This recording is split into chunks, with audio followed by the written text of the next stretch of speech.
helmikuun puoliväli, niin maalis-huhtitoo, reilu 3 kuukautta elämänsä kunnossa on oltava. Sitten tulee hei pyöreitä, mä en tiedä mitä mä teen senkaan. Ehkä jonkunlainen ikäkriisi, en tiedä.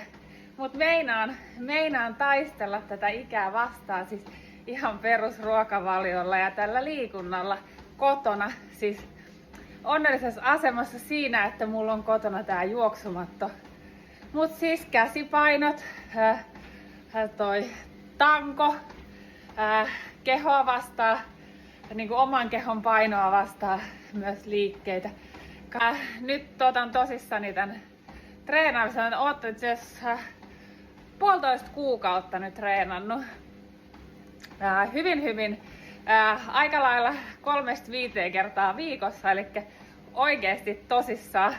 Ja katsotaan mitä tästä tulee. Minkälainen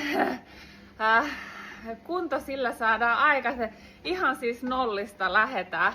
Ja vaikka hoikka on, niin lihaksia mulla ei ole ollut, mutta nyt niitä kehitellään. Katsotaan.